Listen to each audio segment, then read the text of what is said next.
I have always said that when you first meet somebody, you're not actually meeting them, you're meeting their representative.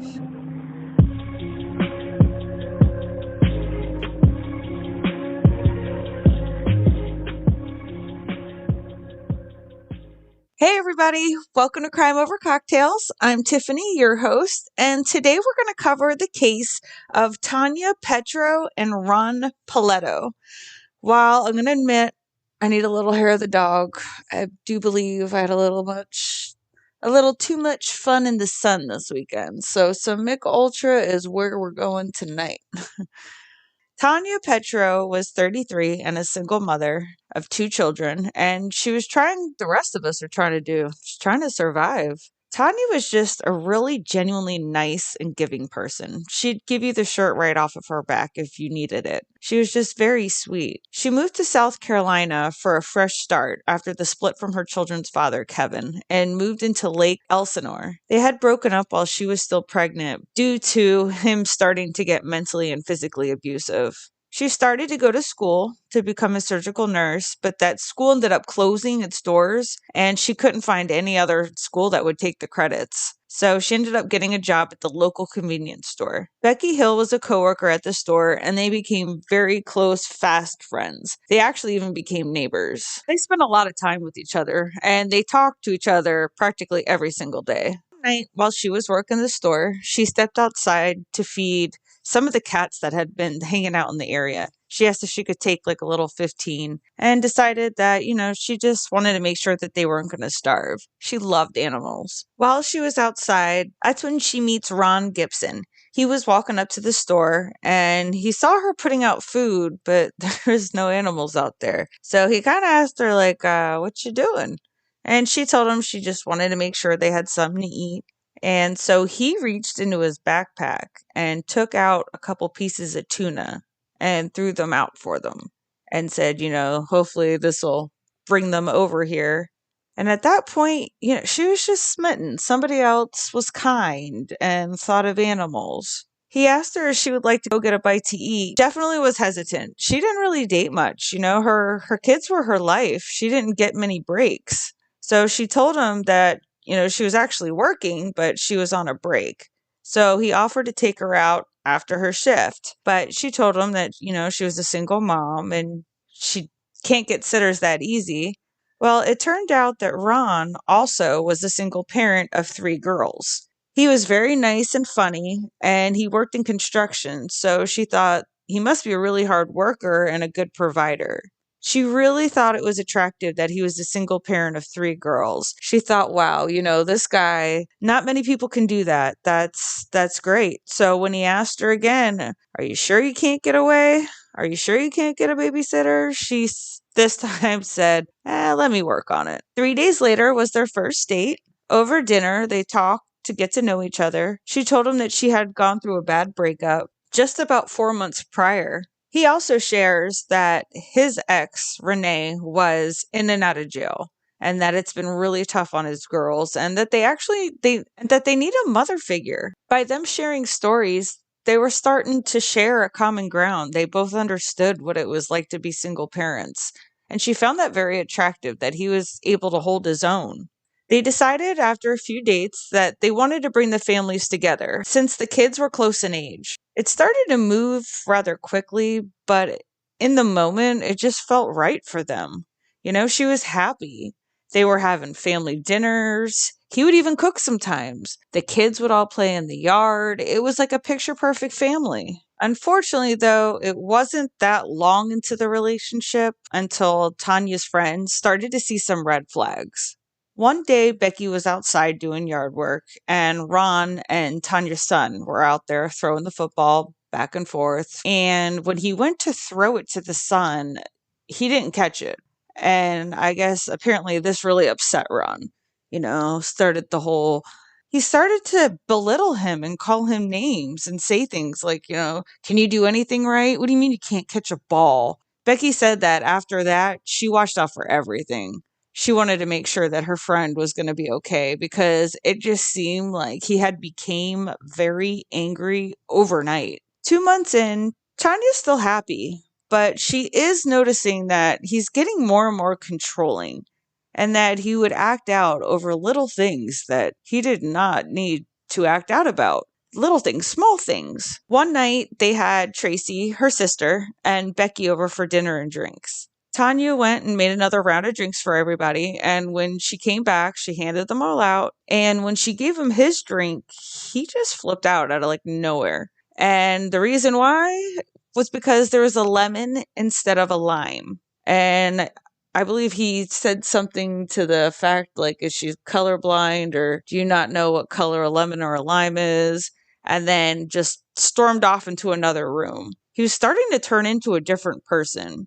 He turned mean. I said it in the beginning about the representative, and what I've always said is when you first meet somebody, you don't really truly meet them. You meet the representative. Everybody wants to come off good. I mean, I don't believe I'm fake. I might try to not cuss as much or, something of that nature. But to some people, to people who have a darker side, absolutely. And I always said the truth really starts to come out usually around 2 to 3 months of the relationship. They're starting to get comfortable. And this is when the true them starts to come out. Her friends and family, they're getting worried because it was clear to them that Ron, he actually enjoyed putting people down.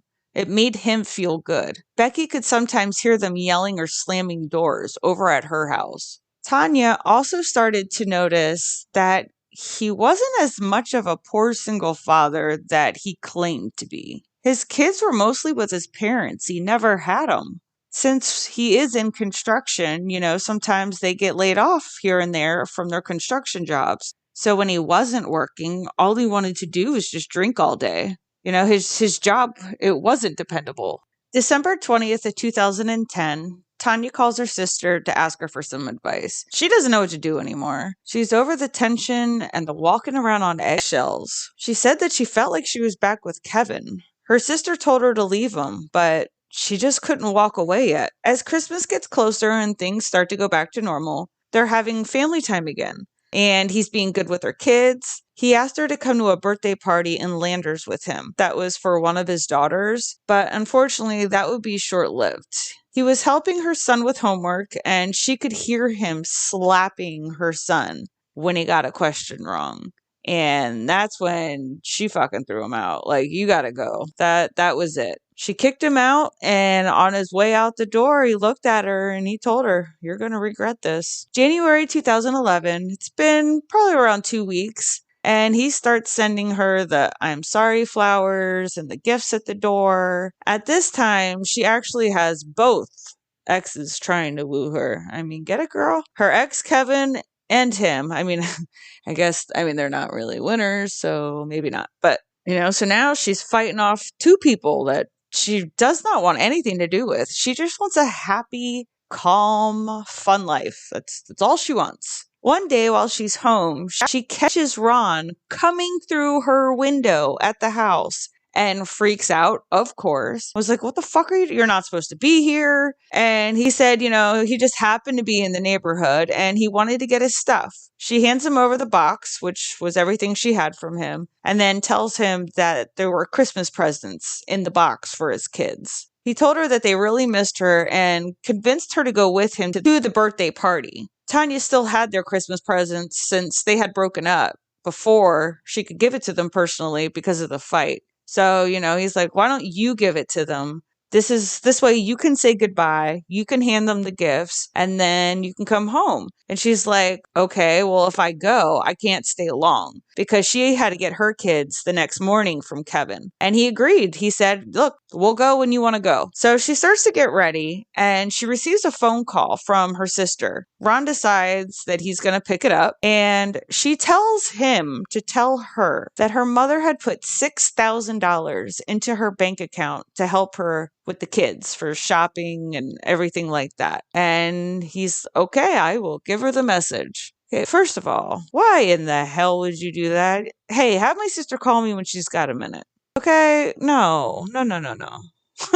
No. It's a 2-hour trip to Landers where they were going for the party. And after driving some time, he makes an unexpected stop. He tells her that the plans have changed and he starts choking her out in the car and pulls over to an ATM and demanded that she pulled out every last cent. He wanted everything that her mother gave. They get back in the car after she gets what she can, takes her to an abandoned house that was absolutely secluded. There's nothing around it. And he starts unraveling. She could tell that he had to have been under the influence of narcotics and that he hasn't slept because literally just he's starting to lose it as time goes on. He starts to tell her that the house they're in right now could have been theirs. They could have been a happy family. You know, she ruined it all. So she tries to flip the switch and she starts to tell him that she does love him and she wants to make this work. But clearly, I guess he's not that fucked up because he ends up slapping her and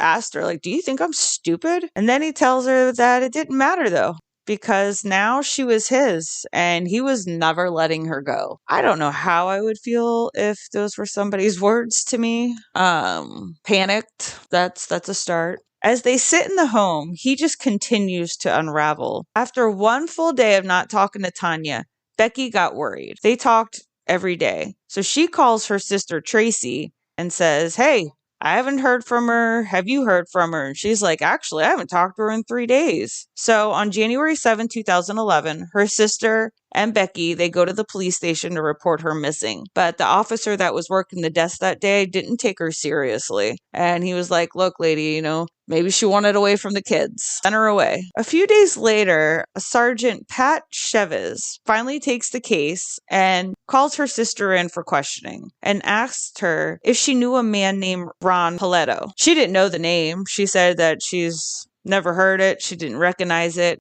But then the sergeant took out a picture and said, do you recognize this man? And even though she has no idea who that name is, she knew that picture. That was Ron. That was Ron Gibson. Turns out he gave Tanya a fake last name. The real Ron was a registered sex offender for acts on a minor under 14. They now know she's in serious danger. On January 10, 2011, it's been 6 days after she's been missing. Her sister goes to her apartment and just starts looking through the place. She finds directions to the party that her and Ron were supposed to be going to. So she goes, picks up Becky, and the two drive the 2 hours to the home. A man answered the door and he said that he hasn't seen Tanya, but he did see Ron a few days earlier, but told them that he was alone and he had called him because he needed a jump over by an old abandoned house that they used to go to hang out sometimes just for fun. They got the address and they went to the house and looked around and they saw what looked like blood on a mattress. They have a bad feeling about this.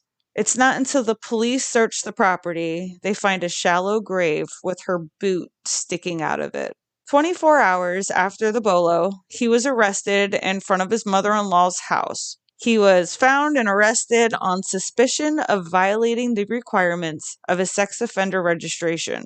He was not found to be living at the address the authorities had on file to notify them of an address change. At the station, they changed gears and started to ask about Tanya. He told the police that they were on their way up to the birthday party and they got in a fight. So on the way there, he said he just left her on the side of the highway, Highway 74, at a gas station. He has no idea what happened to her from there. After a few nights at the house, the cops were able to piece together what happened with Tanya. And after a few nights at the house, he starts to beat her and then decides that he's going to make her take a long walk and asked her to carry a shovel with him while they walked. She was exhausted, absolutely exhausted. He then made her to dig a hole. When she saw an opportunity, she tried to hit him with the shovel and he did like back off and everything. Why on earth she threw the shovel and ran is beyond me. But so clearly he's going to get the shovel and he caught up to her. He hit her over the head with it and then he smashed her throat with the shovel. She still had dirt in her lungs, which means she was still alive when he buried her. He was arrested for murder and for not registering as a sex offender, but 7 months after being arrested, he committed suicide by hanging himself in his cell. Takes the easy way out. That shit pisses me off. I know people say, well, you don't have to pay for them, but I think death is too quick. You need to sit there and think about what you did for all those years. I'll pay for your ramen noodles.